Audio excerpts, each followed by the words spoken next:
दोस्तों नमस्कार, जय Shri Ram. Welcome back to own channel investor Shala. इस वीडियो में हम स्टील एक्सचेंज इंडिया लिमिटेड की तरफ से जो लेटेस्ट नोटिफिकेशन निकल के आई है डेटेड 3 अक्टूबर 2025 उसको आइए हम स्टडी करते हैं। साथ ही साथ कंपनी के फंडामेंटल्स एंड टेक्निकल्स की तरफ एक नज़र। In brief this is the website of company and company का जो फेमस ब्रांड है दैट इज शिमात्री TMT world class steel bars, जिसका हम घर बनाने या other domestic and commercial purposes में इस्तेमाल लाते हैं। And this is the latest notification. आइए इसको साथ में स्टडी करते हैं।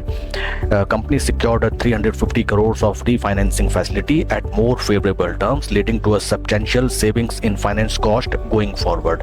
तो फ्रेंड्स, काफी बढ़िया न्यूज आई है। फाइनेंशियली कंपनी ने 350 करोड़ का रीफाइनेंसिंग फैसिलिटी ग्रैब किया है by the landing institutions like Kotak Mahindra investment limited, Oxyzo financial services limited and Kotak credit opportunities fund. In brief अगर मैं आपको बेनिफिट्स बताऊं रीफाइनेंसिंग फैसिलिटी के, तो ब्रीफ बेनिफिट्स हैं lower interest rate, reduction of approximately 5.50 compare to the earlier boring cost of 18.75 per annum. देखिए friends, हर company को अपने expansion and day to day work activities complete करने के लिए फाइनेंस का रिक्वायरमेंट होता है एंड जिसके लिए वो वेरियस फाइनेंशियल इंस्टीट्यूशन से credit facilities and mostly term loan and working capital limit avail करते हैं। एंड ये जो refinancing facility steel exchange India limited ने ग्रैब की है, इसमें इनको लगभग देखिए 5.5% कम रेट ऑफ इंटरेस्ट में इनको ये टर्म फैसिलिटी अवेलेबल हो रही है। तो इनका जो फाइनेंस कॉस्ट है ये काफी कम हो जाएगा एंड अल्टीमेटली जब फाइनेंस कॉस्ट कम होंगे तो बढ़ेगा क्या? बढ़ेगा profit after tax and EBITDA levels. Second benefit is improved terms, extended repayment tenure of 5 years from sanction up to सितंबर 2030, expected to generate cumulative additional cash flow approximately 130 crores till 2028. Third benefit is strategic impact, optimization of the capital structure, enhanced liquidity position and improved shareholder value through reduced finance cost. Overall काफी बढ़िया news निकल के आई है। Amount छोटा मोटा नहीं, 350 करोड़ का है। ये चीज हमें ध्यान में रखनी चाहिए। आइए अब हम चलते हैं कंपनी के फंडामेंटल्स की तरफ। ये हैं कंपनी के fundamentals. Market cap is 1282 crore, काफी स्मॉल साइज की company. P ratio is 38, industry P is 37। Industry P के ही अराउंड स्टॉक ट्रेड करता हुआ नजर आ रहा है। शेयर होल्डिंग पैटर्न है कुछ इस तरीके से। Public share holding 47.10 that represents FII and DIIs।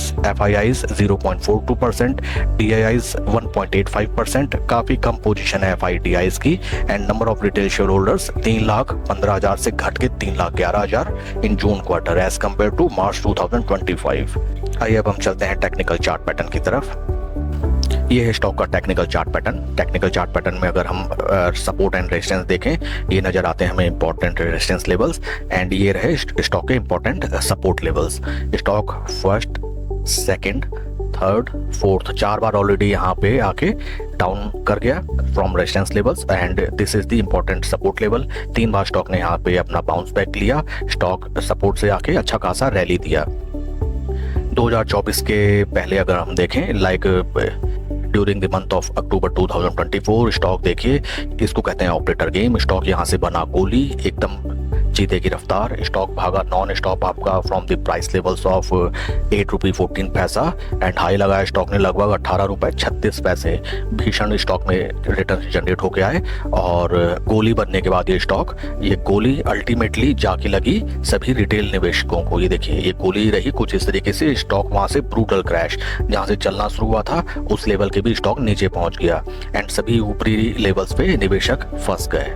हाल फिलहाल अगर हम देखें, स्टॉक ने देखिए यहाँ पे ग्राउंडिंग बेस फॉर्मेशन बनाया 250-20 तीनों मूविंग एवरेजेस के ऊपर या फिर क्लोज कंसोलिडेशन में स्टॉक ट्रेड कर रहा है। इंपॉर्टेंट रेजिस्टेंस लेवल में स्टॉक आके देखिए यहाँ पे टाइम स्पेंड कर रहा है, जो कि काफी बढ़िया बात है। ये दिखाता है कि जितने भी यहाँ पे सेलर्स हैं, इन सभी सेलर्स की जो सेलिंग प्रेशर है स्लो एंड स्टडी, बायर्स यहाँ पे एक्यूमुलेट कर रहे हैं, उनको बाय कर रहे हैं और अगर यहाँ से स्टॉक ऊपर की तरफ ब्रेकआउट देता है तो छोटी मोटी पोजीशन हम यहाँ पे अपनी बना सकते हैं। कैपिटल साइजिंग का आप ध्यान रखें, पूरा पैसा एक बार में नहीं लगाया जाता है। किसी का भी वीडियो देख के स्टॉक का सिलेक्शन या पोजीशन आपको खुद बनानी होती होती है as per your risk appetite. Stock 200 day moving average के ऊपर भी ट्रेड कर रहा है। यहाँ पे हमें नजर आता है एक हायर लोज का फॉर्मेशन। देखिए this is the first low, this is second low. Stock higher lows का फॉर्मेशन भी क्रिएट कर रहा है।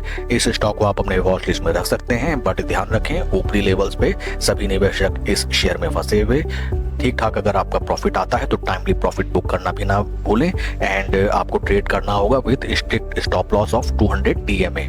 निफ्टी 50 से अगर हम कंपेयर करें, देखिए ये निफ्टी 50 से स्टॉक का comparison. This is zero level जो कि RS55 रिप्रेजेंट करता है। Stock right now zero level के नीचे ट्रेड कर रहा है। कुछ दिन अगर स्टॉक यहाँ पे स्पेंड करे या अच्छा खासा एक ब्रेकआउट दे, काफी बढ़िया न्यूज निकल के आई है 350 करोड़ की रिफाइनेंसिंग लिमिट की, तो अगर यहाँ से स्टॉक बहुत बेहतरीन एक ब्रेकआउट देता है या बढ़ता है, आपको थोड़ा दिन रिट्रेसमेंट का वेट करना चाहिए। जीरो लेवल से ऊपर ट्रेड करने लगे। देखिए यहाँ पे जीरो लेवल के ऊपर गया, भीषण रिटर्न्स जनरेट हुए एंड पास्ट में भी स्टॉक ने देखिए जीरो लेवल्स के ऊपर गया, थोड़ा यहाँ रिट्रेसमेंट और फ्लैग एंड पोल का फॉर्मेशन करते हुए भीषण रिटर्न्स जनरेट किए। 8 रुपए से हाई लगाया 18 रुपया। तो सेम यही चीज आपको यहाँ भी अप्लाई करनी चाहिए। स्लो एंड स्टडी पोजीशन बनाएं। That is for the video friend. Please like and subscribe my channel. आपके कोई भी क्वेश्चन या क्वेरीज आप कमेंट सेक्शन में पूछें। कोई भी इन्वेस्टमेंट डिसीजन लेने से पहले अपने फाइनेंशियल एडवाइजर की सलाह आप जरूर लें। Thank you.